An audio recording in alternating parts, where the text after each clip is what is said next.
Start this off right. I'd like to introduce you to the Church of Beers. When you listen to our program, you can leave your hopes and fears. We'll have a beer together, maybe a laugh or two. Church of Beers is just a place for people just like you. I'd like to welcome you to the Church of Beers. I'd like to welcome you to the Church of Beers. I'd like to welcome you to the Church of Beers. Let's all say cheers. At the Church of Beers. Welcome to the Church of Beers, a show about craft brews and people, where we use craft beer as lubrication for our conversation. My name is Carlos Pastor, aka Pastor Los. And welcome back to the show. It's been quite some time since I've spoken to you guys. A lot of crazy things going on in this world. 2020, huh? Woo! It has been crazy. Crazy. All right. So, yes, of course, everybody knows there's a pandemic going on. I did record an episode having to do with a pandemic and having to do with history, and I just was so down at the time that was going on. It was like in the middle of it when it was really going crazy here in New York. And I just really just had no energy for it. So to be honest with you, I was just really feeling down. And so that's why I've been gone for this long. But, for right now, New York City is out of its heavier portions of the pandemic. And it's hitting a lot of other places right now. I hope you and your family are safe. We're going to start off with our first beer. From a local brewery because, with so many different things closed right now, we got to make sure we support our local businesses as best as we can. It's hard. A lot of people are unemployed, and I get it. But what I got here is from Gun Hill Brewery, which is their Gun Hill Indian Pale Ale. And I'm a big fan of Gun Hill, one, because they're close, and two, because they make really awesome beer. It's nice, it's fresh, unfiltered. Their Gun Hill IPA is 6.6 ABV. We're going to crack this puppy open. Spilled a little bit. And get this episode started. Very nice flowery notes. I've had Gun Hill Brewery beer quite a few times. And we're going to start this episode off with this beer. And we're going to start it off with a toast. I'm dedicating this episode to two people. Earlier in the pandemic, my cousin Marcia, she passed away. So I'd have to say cheers to you, Marcia. We love you and we miss you. And second off, just the other day, not from the pandemic, but just in general, my uncle Dito, Fernando, they call him Fernandito. He passed away as well. And I just wanted to say cheers to you. I know he's looking down on us from the other side, and we appreciate you. And to anyone else who's lost a family member or a friend or an acquaintance during this crazy time that we're going on, during this pandemic, through the pandemic or otherwise, we want to say, a special we love you and we miss you, and we know that you'll be there to greet us when it's our time on the other side. So I'd like to get this episode rolling. Oh man, that is an excellent beer. It's a well-balanced IPA, a nice flowery notes, a decent bite. It's got a golden crisp taste and color, not too heavy of a mouthfeel. Just a good beer all around. Now, usually I don't start off this way, but I wanted to start off with a quote from the Bible. And this quote is from 1 Corinthians 13.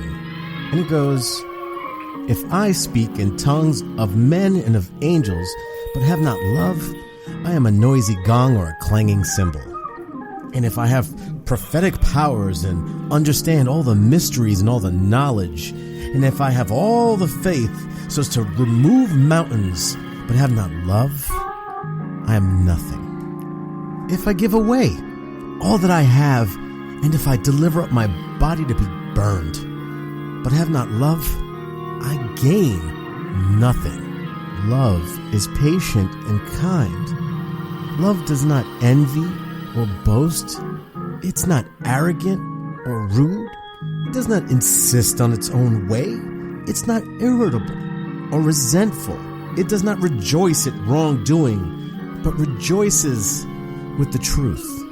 Love bears all things, believes all things, hopes all things, endures all things.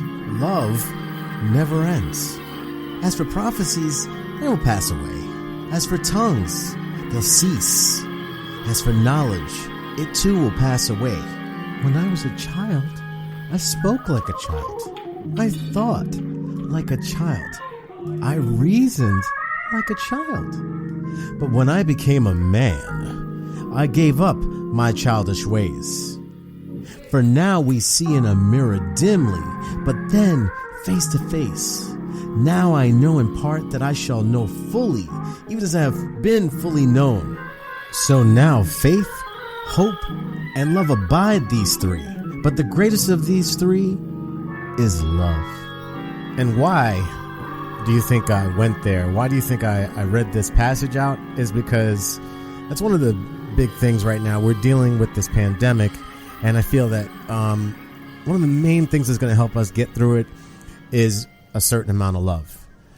And that means caring about the other person as much as you care for yourself. That is a segue into saying, please, ladies and gentlemen, brothers and sisters, wear your mask. You know, it all seems fake when you're not going through it, when it's not you, when it's not your family member. But I said this once before in one of my other podcasts, you know, like, just because you don't feel it directly, there are still people out there that are going through this, and eventually it will touch somebody within your life. This is still the beginning. We're only into, it started technically in March, February, and it's only July. So it's not that long a time. And I think as of right now in the United States, we have 3 million positive cases and 135,000 deaths almost. I think we're almost at 135,000. That's a staggering number, a very staggering number. But we're not going to go too far into, you could probably turn on the TV or go online and you can see those numbers and, see what's happening around the world.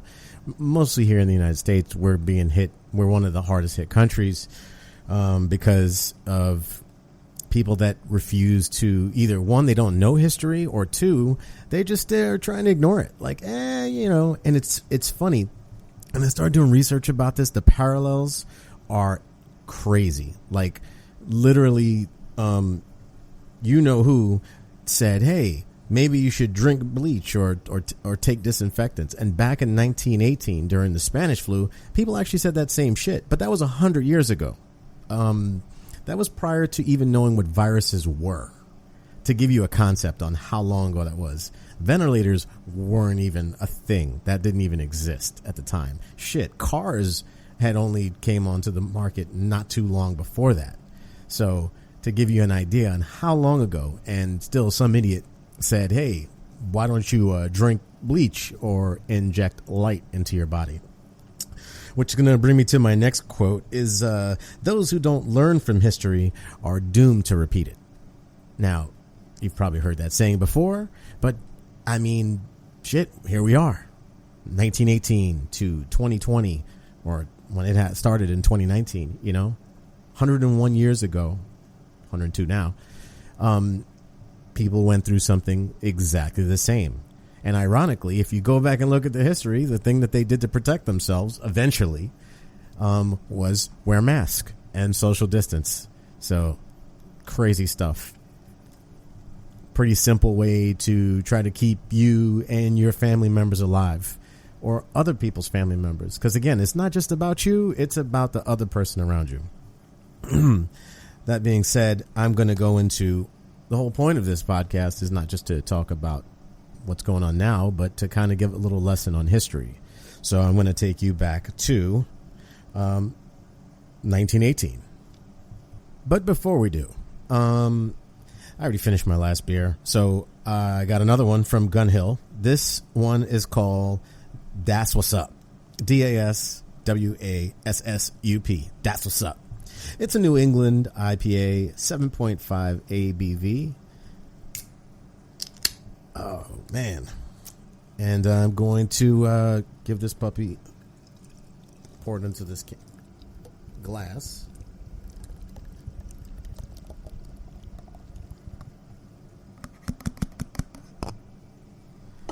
And give this a nice little taste. Get myself started before we go back in time in history here. This is a nice beer. It's a very smooth IPA. It's flowery, and it's got a nice little kick to it. Of course, 7.9 is nothing to frown at as far as strength for a beer, but it's not as sour as I would say a regular IPA is, and it doesn't have a lot of carbonation. It's lightly carbonated. Yeah, this is well. What else more can I say? You know, Gun Hill. These guys make amazing beers, and I'm a fan. And I've been trying to support as much as I possibly can. It's hard, you know. You got work, and you got to pay your other bills on top of everything else. So, but you still want to try to support the local breweries around you. Anyway, what I'm going to do is take you back to 1918, and this is during World War I, to the city of Philadelphia. And in Philadelphia, they had an idea at the beginning of this pandemic. They decided, hey, we want to have a parade. The parade was called the Liberty Loan Parade, and it was to help sell war bonds. Now, mind you, the Spanish flu was already out. Like, they knew of it. It hadn't really hit the United States like it was hitting the rest of the world, but it was people had watched, like, there was a bunch of sailors that came back, or, you know, soldiers that came back to the United States, and even when they were on their ship, like, they saw people dying from this thing. And we're talking about, like, if you know nothing about the Spanish flu, it was not there's like this great, there's a great way to die. No. There was just this is extra horrible and fast. Big difference between Spanish flu versus the coronavirus is that this virus killed people within 12 to 24 hours. So it was fast, very, very fast. You got it, you spread it, and, you know, it was knocking people out like that. Anyway, so they wanted to have this parade, and it's called the Liberty Loan Parade, and their idea was to sell war bonds. Now, they knew about the Spanish flu, and the city's doctor, his name was Dr. Cruson, right? He said, no, it's not. We don't have to keep people apart from each other. You know, that wouldn't be patriotic. You know, look, it's just like the flu. It's not. We dealt with the flu, not a big deal. So they ignored it, even though there were warnings and there were people that said, no, we shouldn't do this. We can't have this parade. This will be horrible. You know, this could spread this virus even worse. Well, again, this sickness, they didn't know it was a virus at the time. And they're like, no, it'll be fine. It's not that bad. Sound familiar? Sound familiar at all? Because it, you know. Anyway, so they went and had the parade. And they had 200,000 people out there stacked shoulder to shoulder in the streets of Philadelphia. And these people were yelling, yeah, and cheering, and, you know, all these fucking floats going by to sell war bonds to, you know, to help the war effort back in World War I. And these people left that parade and they got sick because that's what it was spreading.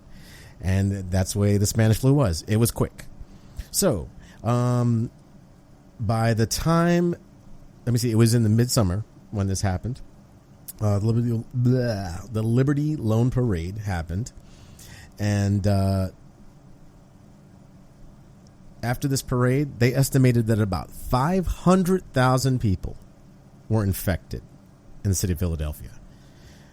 And the number was between October 3rd and November 30th, about 12,899 people died. And that's a modest number because back then, of course, we didn't have computers. We didn't have a lot of the things that we have today to track everything. And a lot of people didn't go to the hospital. But we're talking about a tremendous amount of people.